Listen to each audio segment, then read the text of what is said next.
Hola, ¿qué tal? ¿Cómo están? Yo soy Antonio Álvarez y el día de hoy vamos a hablar de dos conceptos muy importantes para entender no solo la historia de México en el siglo XVIII, sino la composición y la estructura de muchos países.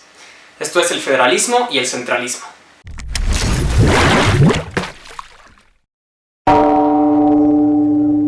Ahora, antes de empezar, es muy importante entender. Los conceptos puros realmente no se llevan como tal a la práctica. A la hora de organizarse, los países toman ciertas libertades y los conceptos tienden a flexibilizarse, a veces demasiado. El siglo XIX en México prácticamente va a girar en torno a estos dos conceptos. El país, una vez después de ser independiente, va a estar entre el debate de cómo debería organizarse el nuevo país, si con un corte federal o con un corte centralista. Así pues, desde la presidencia de Guadalupe Victoria hasta 1835, después de la presidencia de Barragán, el país estaría organizado en la Primera República Federal. Después de esto, Santana instauraría la Primera República Centralista y luego se regresaría al modelo federal, que es el que se mantiene hasta hoy en día, aunque hay ciertas prácticas que a veces parecerían indicar lo contrario. Ahora, en la Primera República Federal el país se va a dividir en 19 estados, 4 territorios y un distrito federal. El poder estaría dividido en 3 y los estados tendrían autonomía y soberanía para poder expedir sus propias leyes. Este es uno de los argumentos base del federalismo. El federalismo se basa en un pacto en el que diferentes entidades, estados o ciudadanos se van a unir para mantener su soberanía. Ellos pues van a tener esta soberanía para poder actuar según su propia voluntad, expedir sus leyes, a cambio de delegar al Estado Mayor, al Estado Federal, quien va a regir a todas estas pequeñas unidades, la cuestión en cuanto a defensa de amenazas contra el exterior y los asuntos de relaciones exteriores. Una de las relativas ventajas del federalismo es que cada estado, al hacer sus leyes, puede atender los problemas que hay dentro de su localidad, de manera específica. Ahora, esto ciertamente no surge así de la nada. Ya desde la época de los griegos, las diferentes ciudades-estados se unirían en una especie de confederación para que todos pusieran dinero y con ello se pudiera combatir a las batallas que se libraban. Esto sucedió también porque conforme las ciudades-estado iban creciendo, era más difícil mantener control sobre el territorio.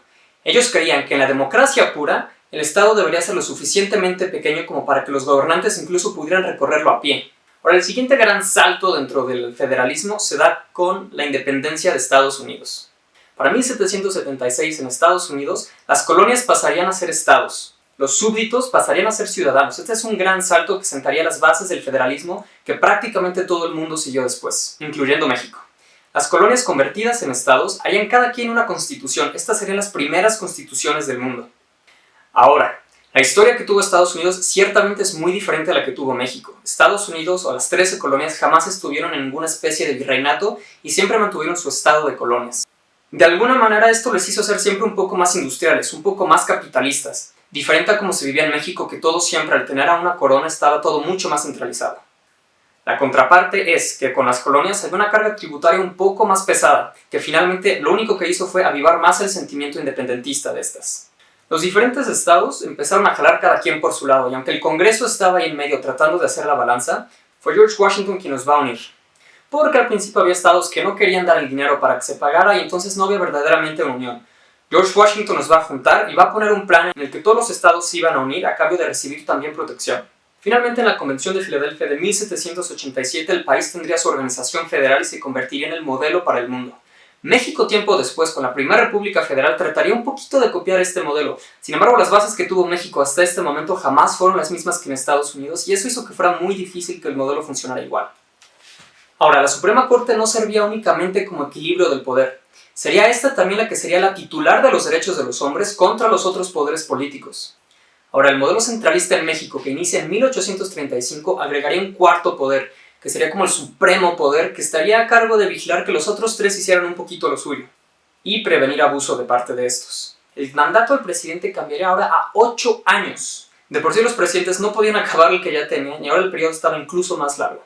La figura del vicepresidente se suprimiría. Había cierta restricción de libertades, y ahora lo que se dictara en la capital aplicaría para todos, sin importar qué y sin importar las diferencias. Ni culturales, ni sociales, ni económicas. El gobierno central tendría toda la autoridad para tomar las decisiones. Ahora, como dijimos, cuando entra en la práctica hay ciertas diferencias. Países como Francia, que son centralistas, ocurre que tienen representaciones del poder central en las diferentes localidades del país. Los estados estarían convertidos en departamentos y los gobernadores simplemente serán una representación del gobierno central electa por este mismo. Una de las principales deficiencias de este modelo es que hay una falta en los contrapesos. Ahora, como ya dijimos, México intentó copiar el gobierno federal que ya tenía Estados Unidos después de su independencia, cuando redactan la primera constitución de We the People, de que los ciudadanos deberían de perseguir su propia felicidad. Desde entonces, a pesar de que en la Constitución dice que somos una república federal, muchas de las decisiones a veces parecieran centralistas. Tanto con Juárez como con Díaz como la dictadura del PRI, en la praxis fueron mucho más centralistas que federales.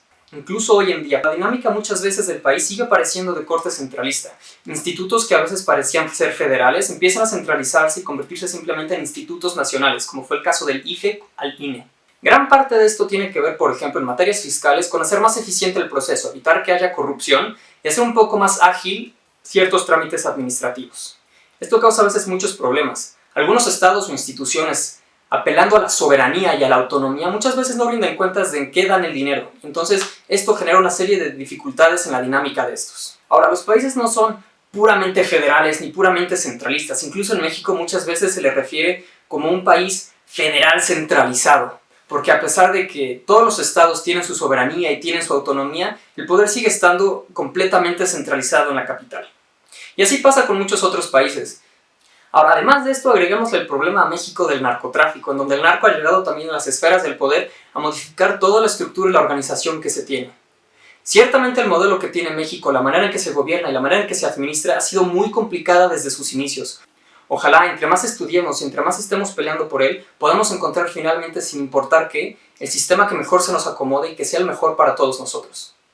Nos vemos en la próxima.